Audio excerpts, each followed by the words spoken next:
કબીરનગરમાં કોર્પોરેશને દરોડા પાડ્યા. ઠંડા પીણા બનાવતા એકમ પર એએમસીના દરોડા છે. દેહલ બેવરેજીસ એલએલપી નામના એકમ પર દરોડા.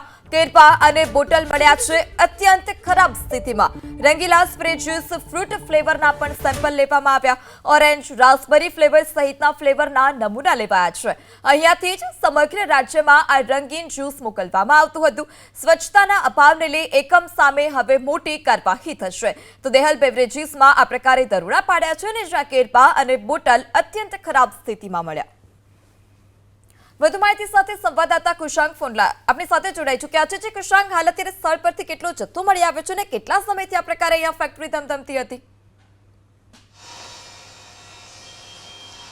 જો લગભગ છેલ્લા 6 થી 7 મહિનાથી આ ફેક્ટરી છે તે અહીંયા આગળ શરૂ કરવામાં આવી હતી અને કોર્પોરેશનની ટીમો છે તે લગભગ બપોરે 1:30 કલાકથી અહીંયા આગળ ઉપસ્થિત છે. જે ઠંડા પીણા આવતા હોય છે તેને અત્યારે સીઝ કરવાની કામગીરી છે તે અહીંયા આગળ કરવામાં આવતી હોય છે. સેમ્પલના જે નમૂના છે તે અહીંયા આગળ આપણે બતાવી રહ્યા છીએ.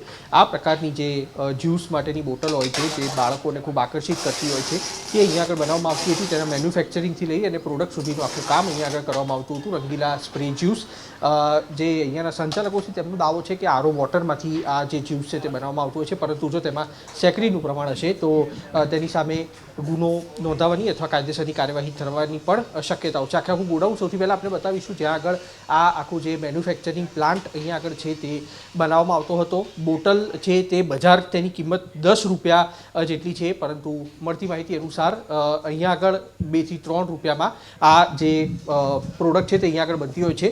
લોકો પણ અહીંયા આગળ બેઠેલા હતા જે શ્રમિકો છે તે આ પ્રકારનું જે કેરબો અહીંયા આગળ રાખેલો હોય છે તેમાંથી આ જે જ્યુસ છે તે ભરવામાં આવતું હોય છે અને તે બાદ તેને સ્પ્રિંકલર જેવી બોટલ હોય છે તેમાં ભરવાની કામગીરી છે તે અમદાવાદ મહાનગરપાલિકા તરફથી, માફ કરશો, આ જે ફેક્ટરીના સંચાલક છે તેમના તરફથી કરવામાં આવતી હોય છે.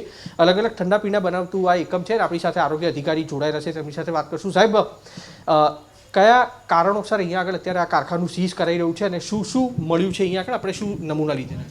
મેઇન તો અનહાઇજેનિક કન્ડિશનમાં કામગીરી ચાલી રહી હતી અમે આવ્યા ત્યારે, અને બાળકોને ખાવાની વસ્તુ છે એમાં બિલકુલ ચલાવી ના લેવાય એટલા માટે એને બંધ કરાવી દીધું છે. અને આ ફ્લેવર જે બનાવે છે એમાં શું શું નાખે છે એ જાણવું જરૂરી છે. જો એમાં સેકરી નાખતો હોય તો બાળકોની હેલ્થને વધારે પડતું નુકસાન થાય, બરાબર. એના આધારે આપણે શંકાના આધારે અત્યારે સેમ્પલ લઈને લેબોરેટરીમાં મોકલે છે અને 2,12,000 જેટલો માલ છે એ સીઝ કરેલો છે. નામ શું છે સર? આ કંપની છે એનું નામ શું સામે આવ્યું? દેહલ બેવરેજીસ એલએલપી છે, જે ભવનની સામે કુબેરનગર, અમદાવાદ. અચ્છા, આ જે સેમ્પલ આપણે લીધેલા છે તેની હવે આગળની પ્રક્રિયા સર કયા પ્રકારની રહેશે? લેબોરેટરીમાં મોકલશું અને તે બાદ તે અયોગ્ય આવશે, સબ સ્ટાન્ડર્ડ આવશે તો શું કાર્યવાહી? એની ઉપર FSSAI એક્ટ મુજબ કાર્યવાહી કરવામાં આવશે અને અનહાઇજેનિક કન્ડિશનમાં જે સીલ મારવામાં આવે છે એ સીલ ખોલ્યા બાદ એની જોડે કમ્પ્લીટ આખું રિનોવેશન કરાવી અને પછી જ પ્લાન્ટ ચાલુ કરવાનું એને કહી દીધેલું છે.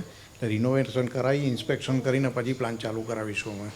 કોર્પોરેશનના જે અધિકારીઓ છે તે અહીંયા આગળ જોડાયેલા છે અને હવે આપણે એ દ્રશ્યો બતાવી રહ્યા છીએ કે જ્યાં આગળથી આ જે ઠંડા પીણા છે તે બનાવવામાં આવતા હતા, કારણ કે જે આરો પ્લાન્ટ અહીંયા આગળ રાખેલો છે તેની બાજુમાંથી જેની વેસ્ટેજની લાઈન નીકળતી હતી અને જેના કારણે અમદાવાદ મહાનગરપાલિકાએ આખું જે એકમ છે તેને સીલ કર્યું છે.